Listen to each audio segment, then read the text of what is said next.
Assalamualaikum warahmatullahi wabarakatuh. Kita ketemu lagi di channel Paradigma Baru. Kali ini kita kedatangan seorang tamu, Yunadi. Kita langsung sambut saja Yunadi sambil kita berkenalan dengan beliau. Selamat malam Mas Yunadi. Selamat malam Mas Sigit. Assalamualaikum warahmatullahi wabarakatuh.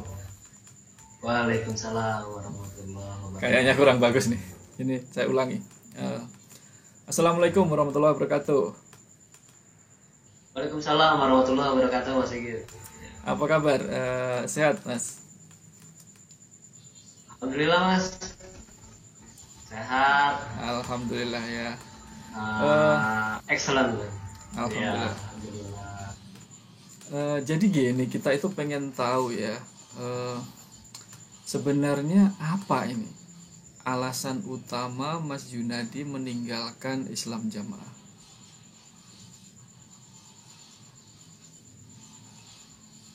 Alasan utamanya ada pemberontakan di hati kecil saya. Ada pemberontakan itu berupa apa?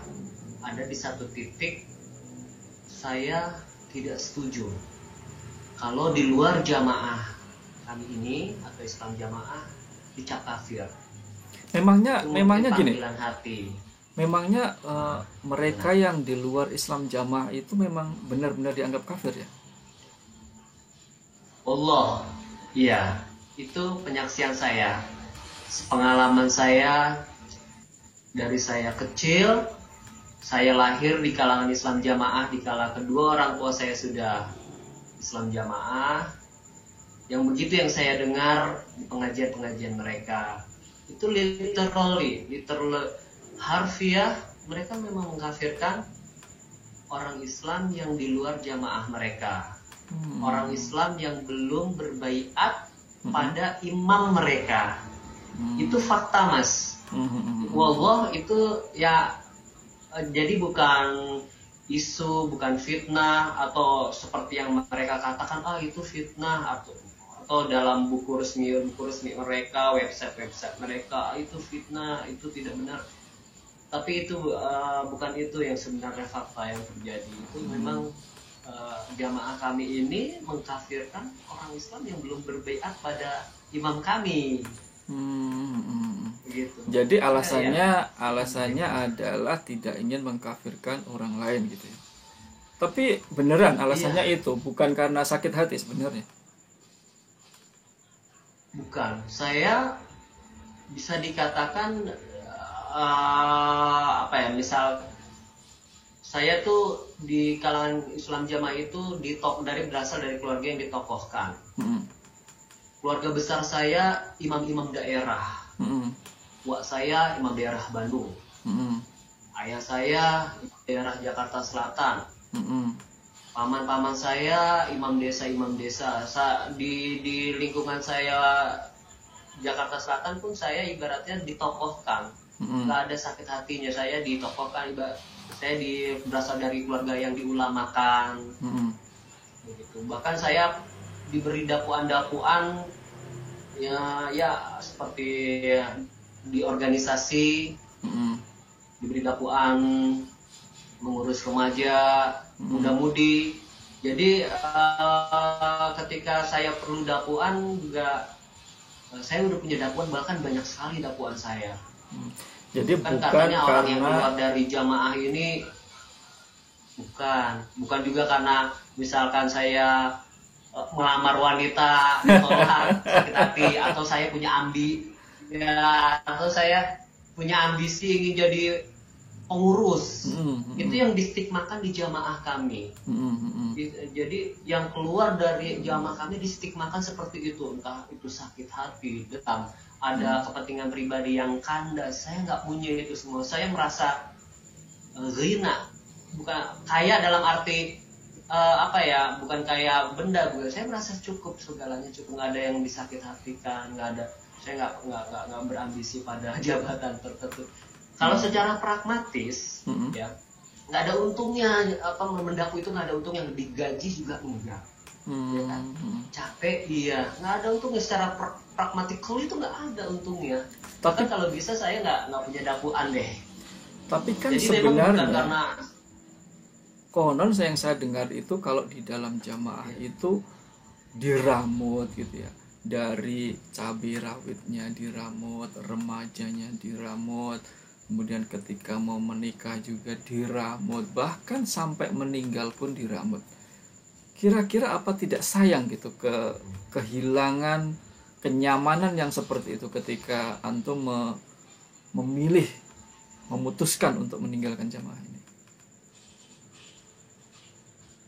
Kalau soal diramut, ya memang di sana ada peramutan sebagaimana jamaah-jamaah Islam lainnya juga meramut jamaahnya. Jadi soal peramutan itu bagi saya, pandangan saya itu tidak dimonopoli oleh jamaah ini. Gitu. Memang terus terang saya ada di comfort zone. Ketika saya keluar bukan dalam keadaan saya dikejar hutang atau sedih hati, enggak, saya ada di titik comfort zone malah. Saya merasa nyaman di situ.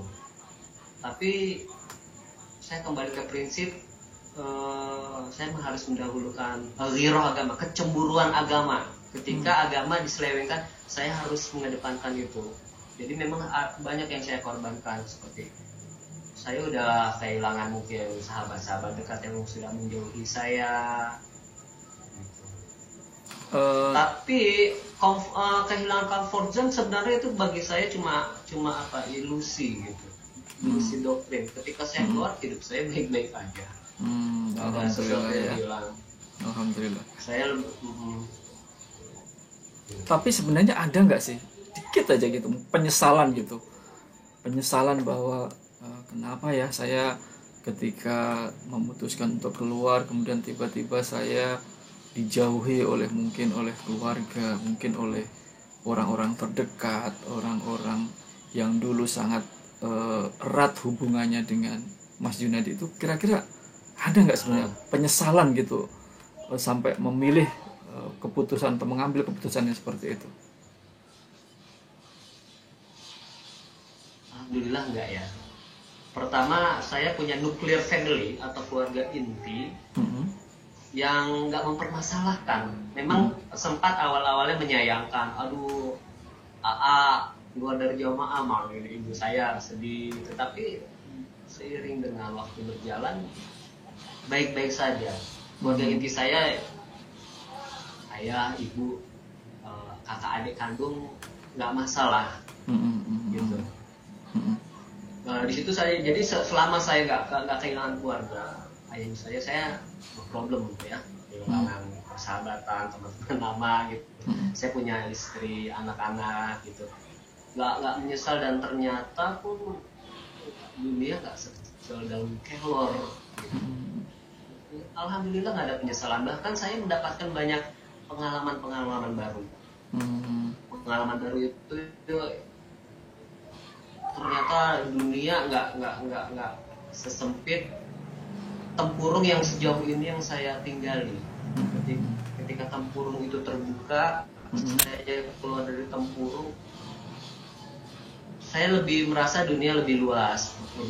Saya lebih merasa bersaudara dengan orang Islam lain yang selama itu sensasi itu nggak saya miliki. Ketika saya meninggalkan jamaah ini, takfiri ini, saya merasa dunia lebih luas. Saya bisa leluasa sholat berjamaah di mana aja, di masjid kaum muslimin. Saya bisa baca literatur agama yang notabene itu di jamaah ini tuh dilarang keras untuk baca buku di luar jamaah mereka. Memangnya di dalam ilmu pengetahuan terbuka. Memangnya di dalam jamaah itu benar-benar dilarang gitu ya, kita membaca buku, kita membaca atau berguru atau mengaji di luar kelompok mereka, itu benar-benar dilarang ya? Larang. Mereka menyebutnya dengan istilah buku karangan.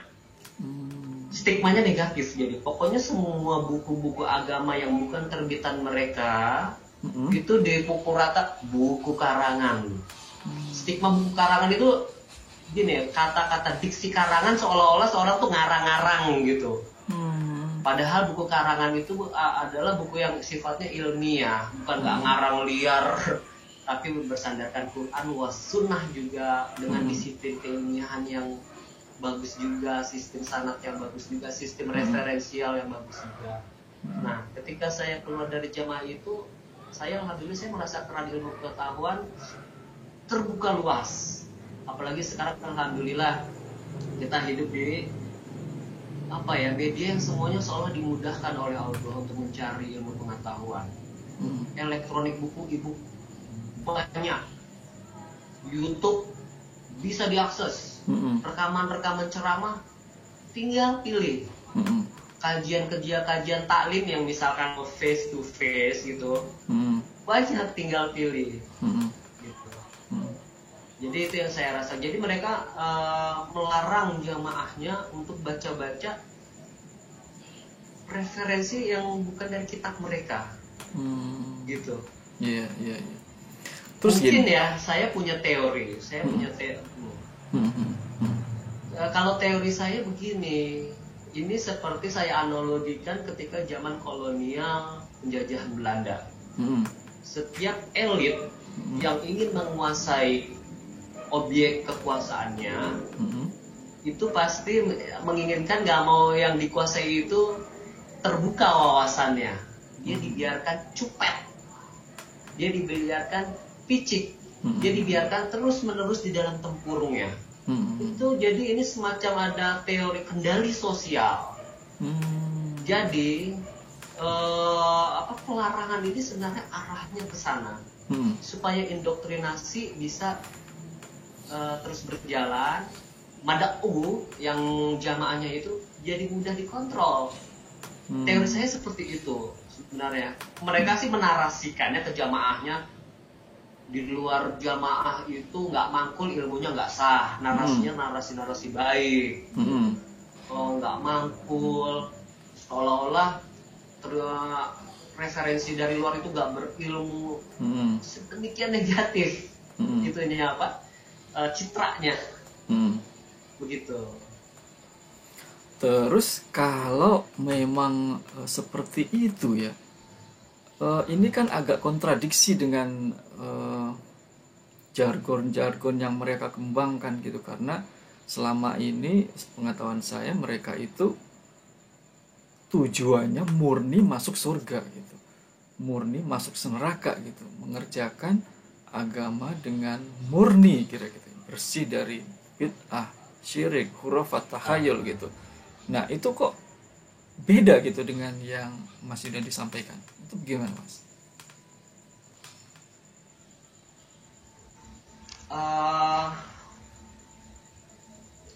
Maksudnya bedanya dia gimana Mas? Coba di spesifik lagi deh. Nah, maksudnya gini, ketika yang mereka gembar-gemborkan itu kan adalah mengerjakan Islam dengan benar, beragama dengan benar, dengan murni gitu. Tujuannya semata-mata gitu, betul. Tujuannya semata-mata masuk surga. Tapi kok tiba-tiba kita dilarang untuk mencari ilmu, dilarang, jamaahnya dilarang untuk berguru, membaca-baca. Ini kan agak kontradiksi gitu. Jadi apakah menurut mereka itu masuk surga itu akan gagal gitu kalau mereka itu membaca buku karangan luar yang di luar yang mereka kajikan gitu? Iya, jadi kalau tadi Mas Sigit bilang akan gagal, bisa saya katakan demikian. Mereka punya analogi begini. Mencari ilmu harus dengan mangkul. Kalau tidak mangkul, itu seperti ilmunya itu mencuri, walaupun kamu benar amalannya. Begitu. Jadi meskipun kalau kamu nggak mangkul dengan jamaahku, nggak mencari dari jamaahku, walaupun kamu benar, amal ibadah tetap ditolak sama Allah. Gitu ya. Mereka. Jadi memang apa ya? Atau barangkali apakah mungkin ada motif-motif lain sebenarnya? Apakah itu sekedar mungkin kamuflase, atau memang memang menurut mereka sebenarnya surga itu memang ya begitulah cara mencapainya gitu, atau bagaimana sebenarnya Dilan tentang hal ini, Mas? Ya kalau memang begini, kalau soal kamuflase di jamaah saya ini punya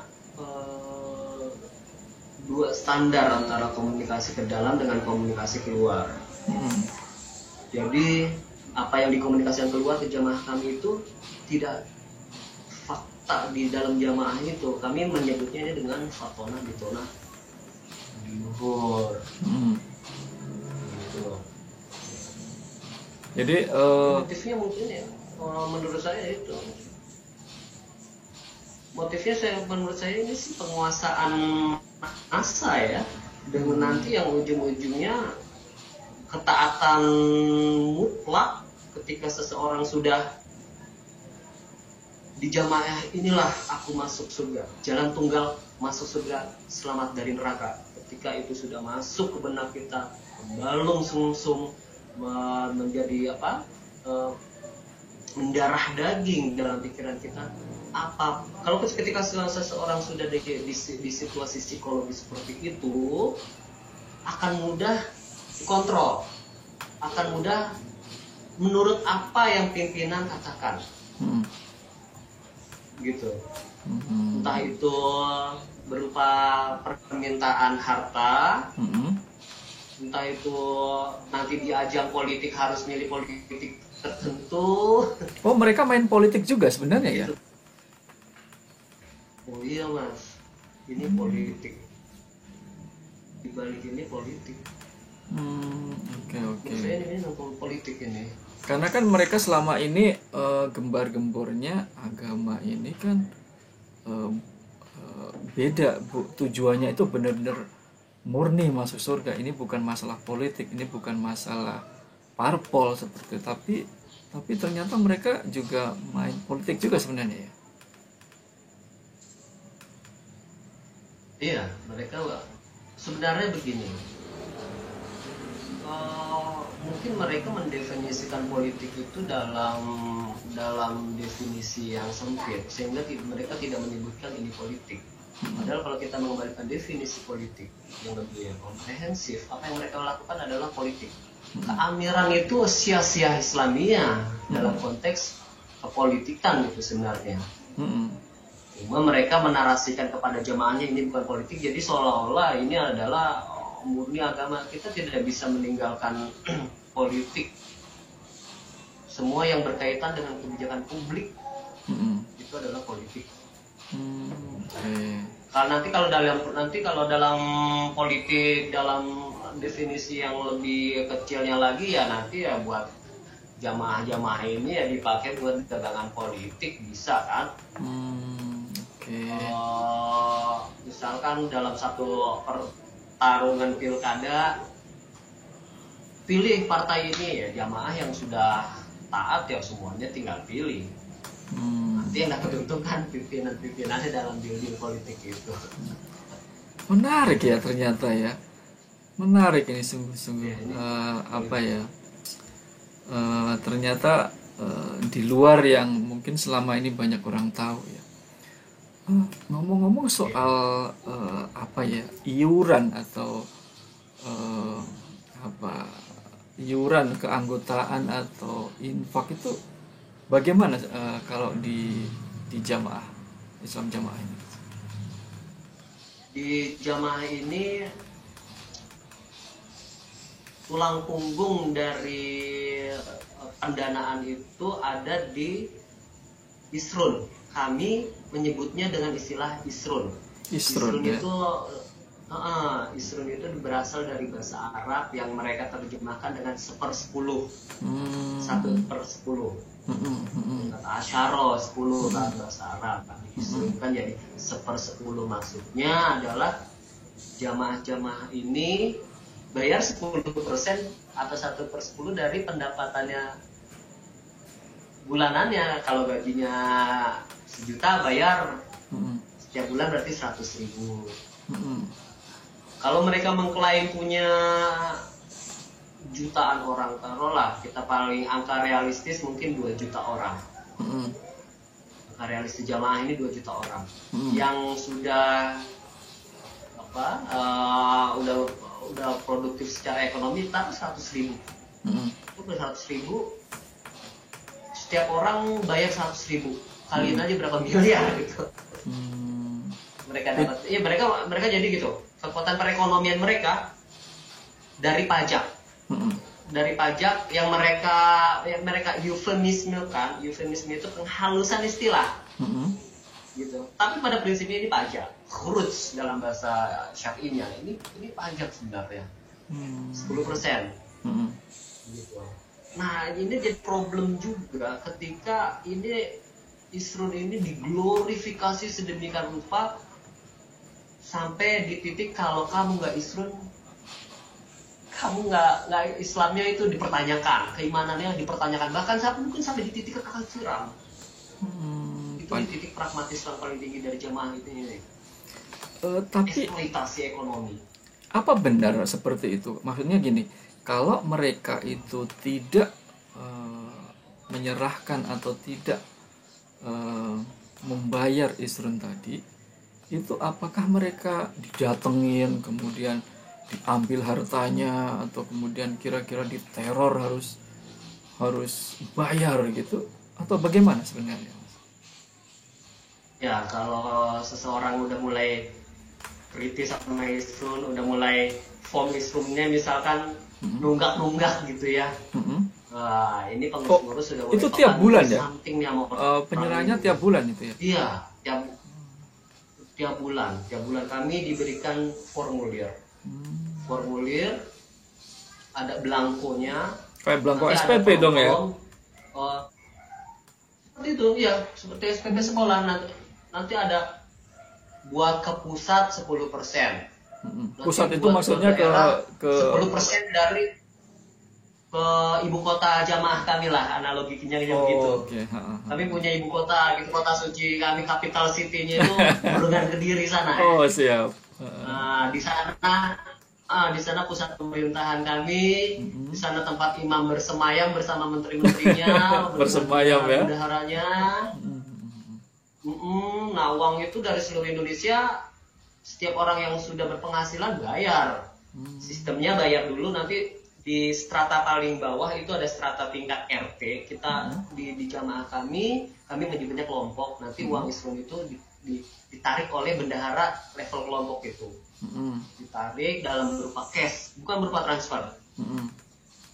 Nanti dari bendahara kelompok naik lagi ke strata yang lebih tinggi, bendahara desa, atau kami menyebutnya KU desa atau keuangan desa. Nanti semuanya sampai di pertemuan rutin setiap bulan. Jadi jamaah ini mengadakan pertemuan rutin, tiap-tiap gubernur itu datang. Misalkan di Indonesia ini di-split menjadi 2, barat dan timur.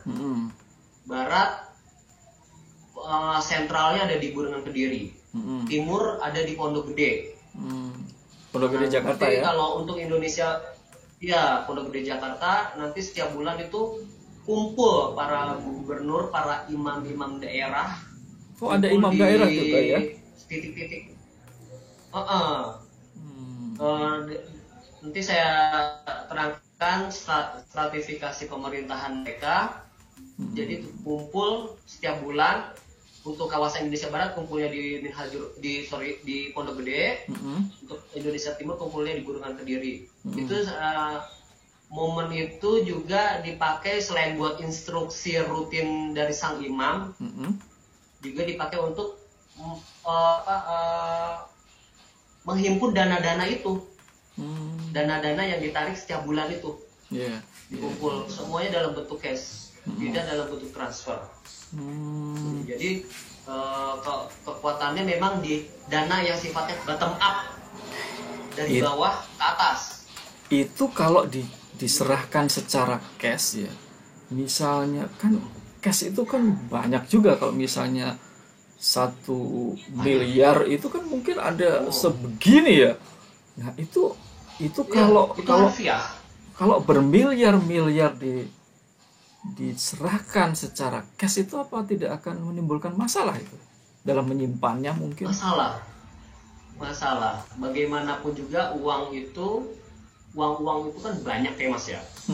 Dalam bentuk cash, dibawa karungan. Nanti dibawa dari Indonesia Barat, dibawa lagi ke pusat kami, di capital city kami di Burengan. Nanti ditaruh, yang saya dengar ya, saya terus terang saya belum pernah ngelihat bunkernya. Ini dari cerita kawan-kawan saya, uang itu ditaruh di bunker, dikumpulin di sebuah ruangan, ya ditaruh di situ, diparkir sampai uang-uang itu mungkin berjamur, berlumut karena lembab, begitu. Jadi kalau itu bermasalah, iya bermasalah, materi uangnya juga jadi rusak. Kedua, sistem cash ini memungkinkan, kalau menurut saya memungkinkan untuk tidak dilacak oleh otoritas keuangan negara ini. Oh, memang disengaja seperti itu berarti ya? Iya, itu strateginya seperti itu. Jadi kalau misalkan sistem transfer ini bisa terlacak oleh otoritas keuangan kita, oleh Kemenku, mungkin Kementerian Keuangan, OJK, ya seperti itulah. Otoritas jasa keuangan, mereka akan curiga kenapa setiap bulan uang mengalir ke satu titik tertentu. Nah, untuk menghilangkan jejak ini mereka menggunakan cash, harus cash. Terutama untuk yang islam ya, yang dana masif itu. Oke. Nah, mereka sih sejauh ini masalahnya juga uang ini selalu tertutup, tidak teraudit. Oh, tidak ada audit internal gitu setiap tahun gitu, diaudit untuk memenuhi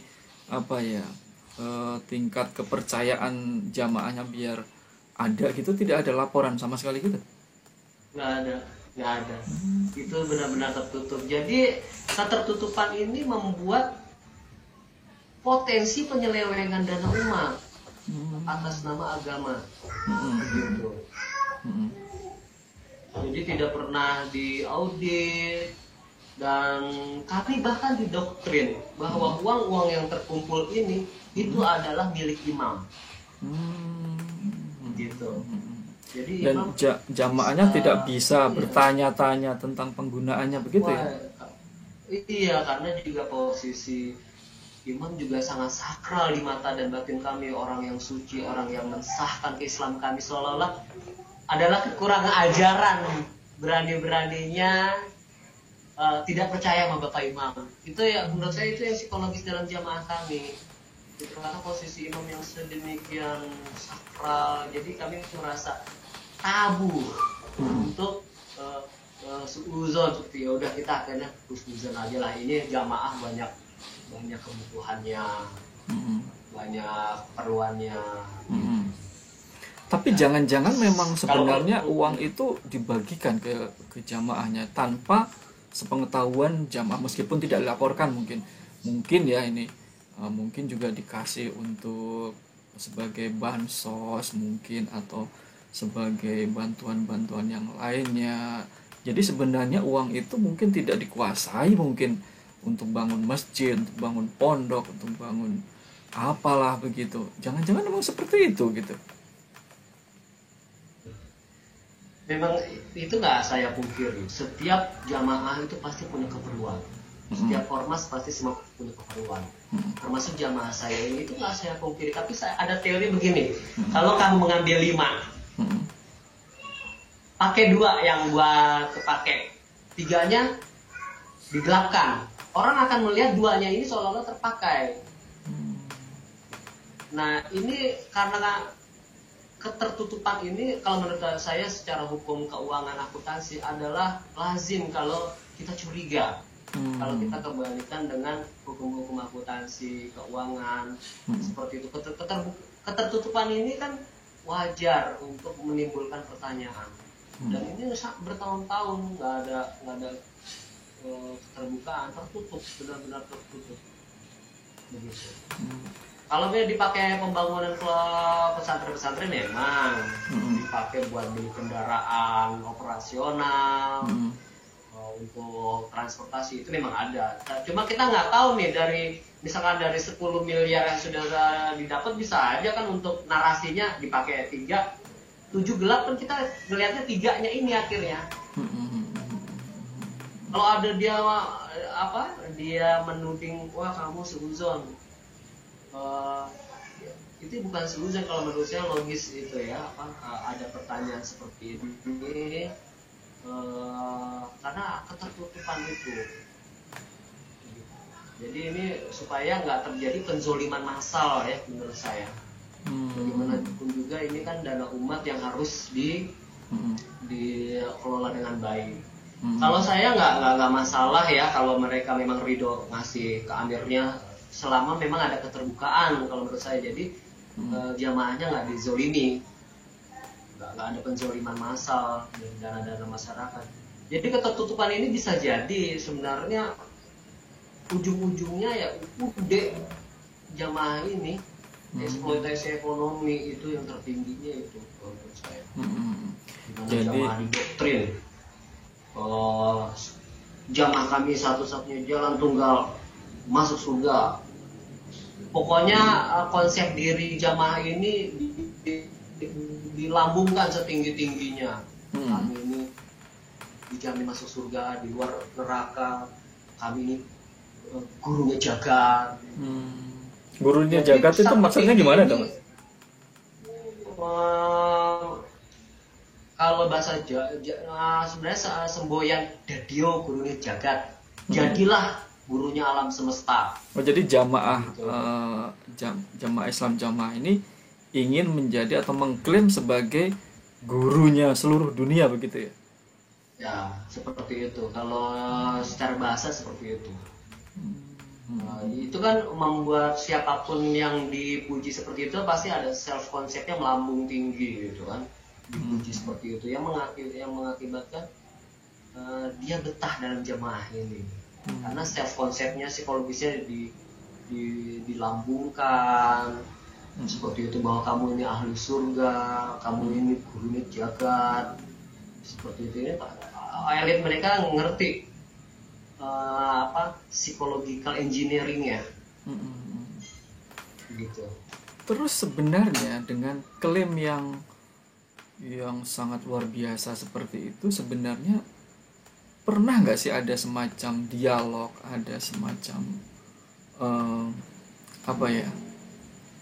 mereka itu menyampaikan ajaran mereka dengan terbuka gitu ke seluruh masyarakat. Kan kalau mereka terbuka menyampaikan ajarannya itu berarti kan jamaah ini akan menjadi semakin besar gitu, dan otomatis itu juga akan bagus dampaknya bagi mereka. Itu pernah nggak ada semacam dakwah terbuka, kemudian dialog terbuka gitu, pernah ada nggak, Mas?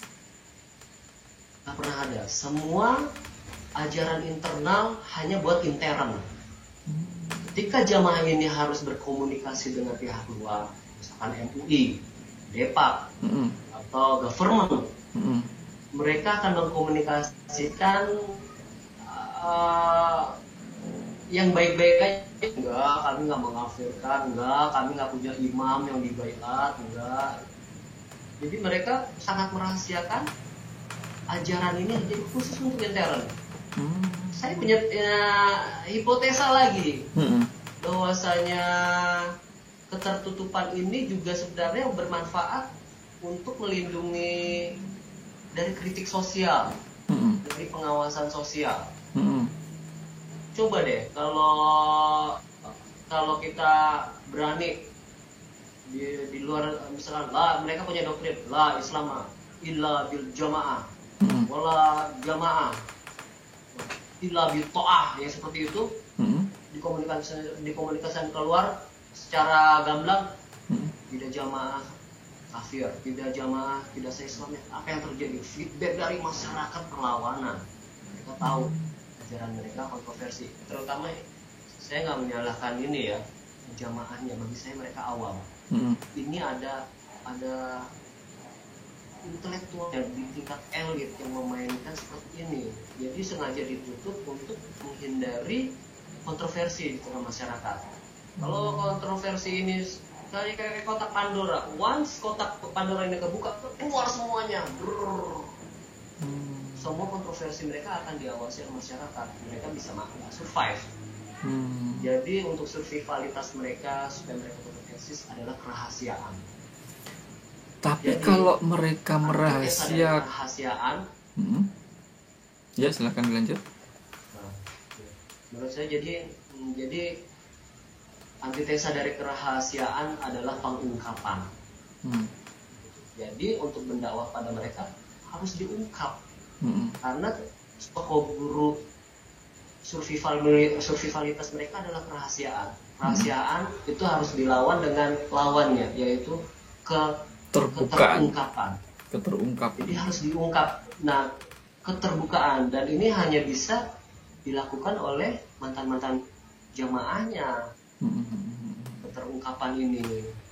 Ya mungkin karena ada pengungkapan itu bagus untuk kontrol sosial.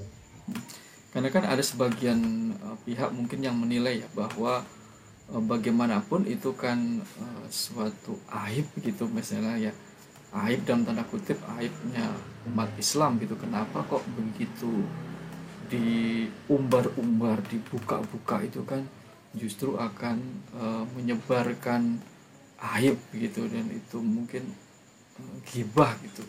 Kalau misalnya ada yang bilang seperti itu, bagaimana Mas? Yang sebenarnya dalam Islam sendiri nggak ada yang diaibkan ya menurut saya. Semuanya sudah terbuka, dan Rasulullah bahkan menganalogikan itu lebih jelas daripada siang hari. Terangnya siang hari, agama Islam itu seperti itu. Gak ada sistem taqiyah, bitonah seperti itu. Jadi menurut saya bitonah itu apa? Maksudnya bitonah itu bagaimana? Oh, bitonah itu jadi gini Mas. Kalau saya ambil analogi Syiah mungkin Syiah karena lebih dikenal ya, sudah dikenal oleh umat Islam umumnya. Mereka punya strategi atau akidah taqiyah. Seperti itulah taqiyah. Jadi kami diedukasi oleh pemimpin kami untuk tidak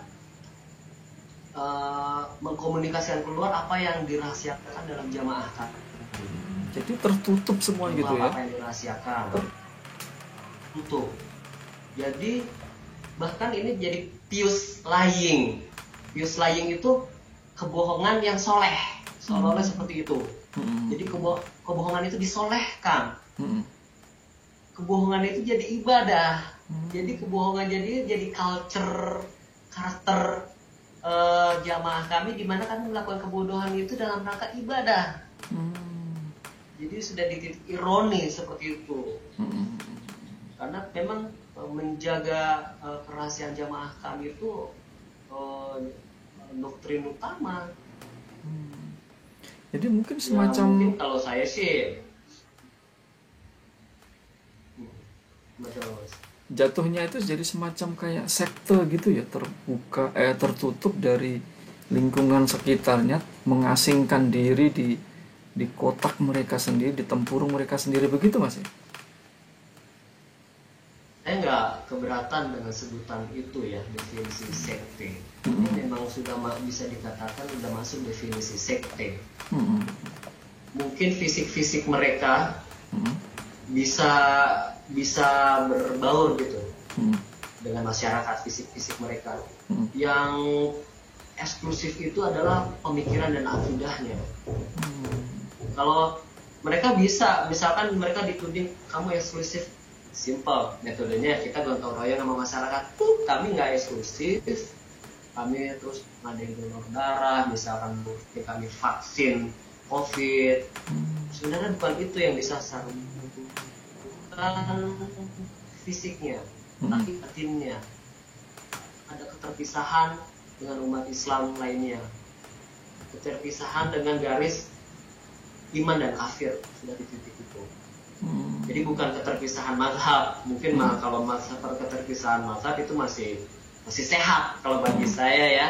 Kamu pakai perspektif Syafi'i ya sok, pakai perspektif Malik boleh, itu sesuatu yang lazim, perbedaan-perbedaan di titik furu. Tapi kalau ini bagi saya udah bukan furu, tapi udah di akidah. Saya Islam, kamu kafir, sudah di titik itu. Di situ yang kita udah nggak bisa mentolerir lagi ini sebuah perbedaan khilafiyah lagi.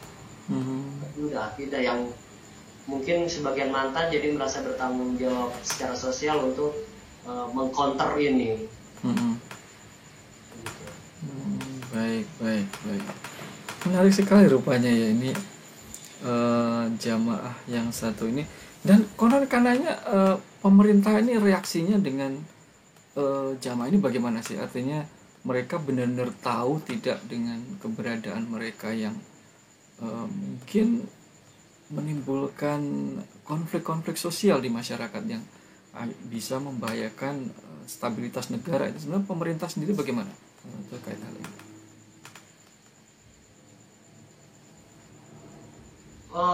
Tanggapan pemerintah kepada mereka baik, karena mereka juga cerdas politik kalau menurut saya. Cerdas politiknya mereka akhirnya membuat sebuah organisasi yang memang itu dilindungi oleh undang-undang. Pemerintah itu kalau menurut saya itu udah tahu ya, karena ini jamaah ini sudah secara hukum sudah dinyatakan sesat oleh Kejaksaan Agung tahun 1971. Oh, sudah pernah ya berarti ya? Ini udah pernah. Kejaksaan Agung sudah mengeluarkan surat keputusannya bahwa jamaah ini sesat dan tidak boleh berkembang di seluruh wilayah Indonesia apapun namanya. Ada statement itu di keputusan Kejaksaan Agung 1971. Tapi realitanya mereka masih eksis sampai sekarang. Masih eksis. Pemerintah menurut saya selama nggak menimbulkan konflik dalam masyarakat, pemerintah mungkin membiarkan saja. Selama mereka tidak mengeluarkan statement yang berbau subversif, berbau anti Pancasila, begitu ya, mereka biarkan aja. Ada pembiaran seperti itu. Yang penting nggak rese, secara sosial tuh nggak rese. Jadi mereka ya nggak apa-apa. Pemerintah jangankan sekte yang bermasalah secara Islam, orang Kristen pun nggak apa-apa. Yang udah benar-benar di luar Islam pun nggak apa-apa. Jadi ini sebenarnya kalau masalah negara, tapi ini permasalahan dalam umat Islam. Kalau kita melihat ini negara, memang dia punya hak selama nggak rese secara sosial, secara politik. Jadi pemerintah sih sejauh ini membiarkan jamaah ini. Tapi saya melihat walaupun jamaah ini bersifat kooperatif terhadap pemerintah, ya jamaah ini sadar diri kami masih kecil. Kalau kami kontroversi dikit gampang dijitaknya. Tapi doktrin takfiri ini menurut saya seperti api dalam sekam. Mereka itu punya sifat agama misi, agama yang sifatnya ekspansif. Maksudnya apa? Mereka bermisi agar jumlah jamaahnya ini berkembang, begitu. Nanti ini kalau ajaran ini tetap dibiarkan, ini berpotensi kalau menurut saya, apalagi dengan doktrin takfirinya, mungkin nanti bisa ke arah yang justru membahayakan negara, seperti menghalalkan darah. Potensi itu ada menurut saya, walaupun belum sampai ke sana benar ya, tapi potensi itu ada menurut saya. Jadi pemerintah menurut saya ya sudah bermain elegan menurut saya ya, tapi tetap harus mengawasi.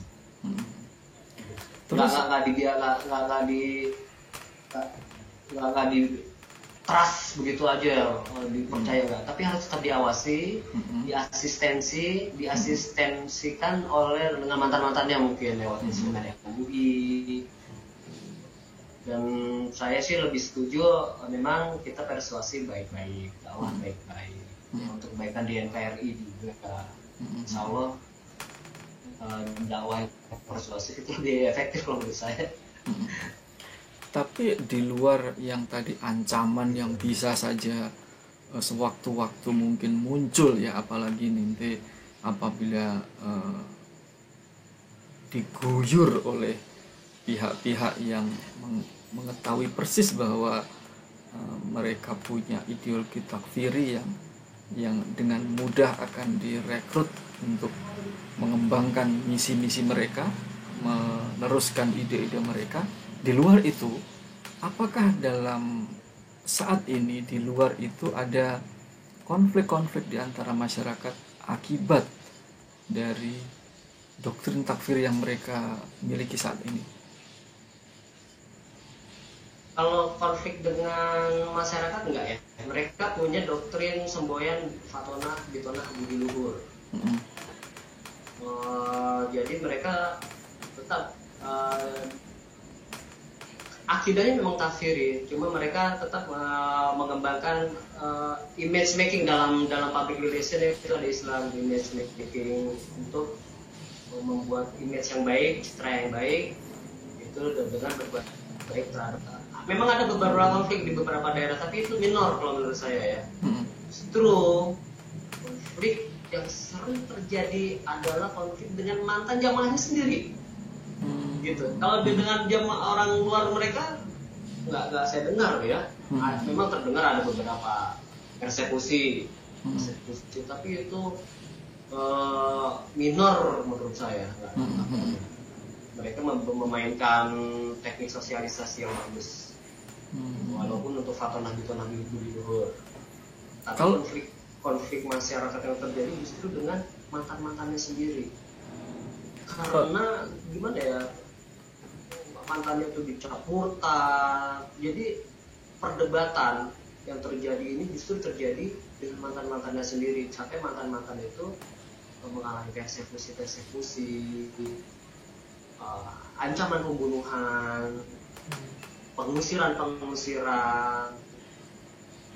perceraian, hak-hak yang tidak dipenuhi. Contoh hak-hak yang dipenuhi misalnya hak waris seorang anak yang keluar dari jamaah mereka, di mana misalkan bapak ibunya sudah ada jamaah ini, tiba-tiba keluar dari jamaah ini dicap murtad, hak warisnya pun akhirnya ditutup, nggak dikasih. Seperti itu. Jadi konflik sosial ini so far masih terjadi di antara mereka dan mantannya. Enggak. Saya kembalikan ke istilah awal saya, Kak. Ini tetap seperti api dalam sekam yang apabila tidak kita antisipasi sejak awal, ini bisa tiba-tiba bakar. Jadi kita tidak mau sampai di titik semua begitu terlambat. Jadi sedari awal kita terus counter dengan antisipasinya ya, dengan dakwah itu. Baik. Jadi tadi kalau saya simpulkan mungkin kata kuncinya adalah ketertutupan mereka itu harus dilawan dengan pengungkapan, seperti itu ya. Betul. Jadi kayak begini loh, saya mengambil analogi kenapa Nabi Musa bisa menjatuhkan tongkatnya menjadi ular. Nah, karena tren waktu itu adalah ilmu magic. Di kerajaan Mesir itu yang terkenal ilmu magic. Bagaimana Fir'aun punya pasukan penyihir yang bisa merubah tali menjadi ular-ular kecil. Musa punya satu tongkat dijatuhkan menjadi ular besar, yang itu bukan ilusi, ular benar. Maka kenapa Nabi Isa bisa menghidupkan orang mati, bisa menyembuhkan orang buta? Kenapa? Karena itu adalah antitesa dari zamannya yang memang ilmu ketabiban, Helenisme di Yerusalem, Judea itu sedang berkembang, ilmu kedokteran itu. Saya mengambil pelajaran dari itu. Jadi kenapa Al-Quran, mukjizat Nabi Muhammad adalah Al-Quran, di mana punya nilai estetika kebahasaan yang sangat bagus, dari rima yang bagus, karena Nabi Muhammad memang mengalami masyarakat yang mengapresiasi puisi, sastra. Mereka mungkin umum, tapi mereka punya cita rasa puisi yang bagus, punya cita rasa kebahasaan yang bagus. Adalah Quran. Jadi kita harus melawan dakwah itu dengan Maduki ini punya modusnya apa? Kalau jadi dilawan dengan antitesanya. Saya berpendapat kalau mereka ujung tombak mereka adalah ketertutupan, maka lawannya adalah keterungkapan. Baik. Jadi itu adalah kalau saya boleh propose sebuah strategi, saya mempropose itu keterungkapan. Bagaimana realitasnya? Kumpulkan bukti-bukti, kumpulkan dokumen-dokumen, kumpulkan rekaman dan lain sebagainya. Jadi ketika kita menggugat mereka, kita nggak menggugat secara zolim, kita menggugat secara data. Ini data, nggak terbantahkan. Kalau kita cuma lisan doang, di sana ada pembunuhan mereka ini, itu biasanya nggak diterima. Kita harus melawannya dengan scientific method seperti itu. Bisa dari pertanggungjawaban gugatan kita. Kita sebenarnya nggak untuk membuka semua aib, tapi kita justru ingin mengkoreksi sama-sama untuk menuju kamu lebih baik. Nggak untuk dijatuhkan, tapi kamu ingin lebih baik. Jadi saya ingin konsep yang konstruktif. Seperti itu dengan kembali lagi dengan keterungkapan. Model kita mengcounter mereka adalah keterungkapan dengan fakta, dengan data dan kejujuran yang objektif. Baik, Mas Junadi, terima kasih banyak atas sharing-sharingnya. Ini sangat membuka mata kita bagaimana mereka modusnya seperti apa, dan semoga apa yang sudah di-sharing tadi bisa bermanfaat bagi kita semuanya, bagi seluruh masyarakat, bagaimana menyikapi jamaah ini sebaik-baiknya dan demi kemaslahatan seluruh umat. Terima kasih sekali lagi. Jazakallah khairah.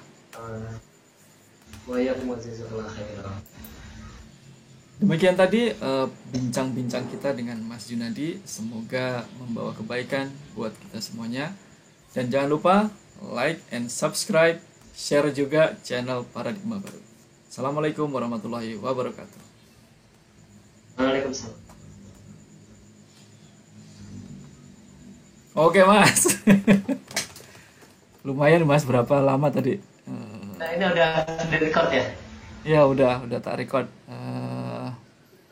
Kita coba ya, nanti kita review, nanti aku share lagi nanti. Gitu Mas. Nanti mungkin kita cari narasumber lain gitu ya. Ya. Mas Adam mungkin. Ya betul.